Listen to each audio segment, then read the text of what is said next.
Packers are still very much alive in the NFC playoff race after improving to 66 in Week 13, although Green Bay's hopes of winning the NFC North have been all but dashed behind 102 Minnesota. A wildcard berth is well within reach. From the Packers' end, it's simple: they must run the table to match their 106 finish of 2016, when they won their final 6 games.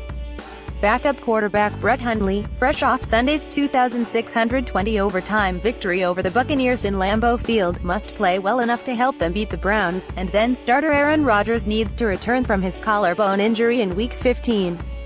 Here are the other things that need to happen with other teams ahead of them to give the Packers a realistic shot. More NFL playoff picture for Week 14. Lions lose before Week 17. Heavy check mark. Detroit on Sunday lost its toughest remaining game, in Baltimore in Week 13, to fall to 66, 4 weeks before it finishes with Green Bay.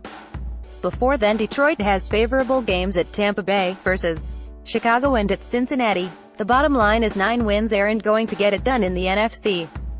The Packers were not able to move up until the Lions, who won at Lambeau earlier this season, were in position to finish 1 game behind. Seahawks also finished 106. One game that could come into play nicely for the Packers is their season-opening victory over the Seahawks. Seattle had been inconsistent of late, losing 2 at home and winning 2 on the road, but got a huge win over Philadelphia on Sunday night to improve to 84. This scenario would require the Seahawks to finish 22 and finish second in the NFC West. It's plausible given their remaining schedule at Jaguars, versus Rams, at Cowboys, versus Cardinals. The Packers don't want to see the Seahawks get hot to the point of taking back the division from the '93 Rams. That would probably mean both Seattle and Los Angeles finish 115, a mark Green Bay can't reach.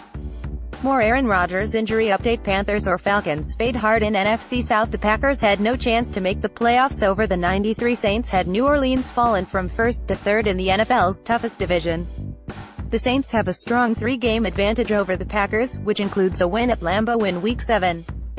That means Green Bay should be thrilled New Orleans beat Carolina in Week 13. The Packers are set to play the '84 Panthers in Week 15, making it a critical time for Rodgers' return. The Packers already lost to the Falcons in Week 2 with Rodgers. The Panthers need to go 22 or worse in their other 4 games, and/or the Falcons need to go 12 after beating the Saints to give the Packers a chance over either South team. Carolina goes to Atlanta in Week 17. Before, in addition to hosting Green Bay, it also hosts Minnesota and plays at Tampa Bay. Atlanta travels to Tampa Bay and New Orleans before closing versus Carolina. The Panthers have the harder slate, and the Packers have some control of their fate there. So it probably makes sense for the Packers to root for the Falcons, too, so Atlanta can rise to no.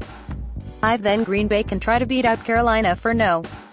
6. Green Bay doesn't need to worry much about Dallas if both teams finish 106 because it holds the head-to-head tiebreaker, like it does with Seattle. Having that edge over Carolina, too, would be huge. The Packers can't be ruled out thanks to an improving Hundley and a revved-up Rodgers, but it will take a lot of proper permutations beyond what's in their control to sneak back into the postseason as a wild card or division winner.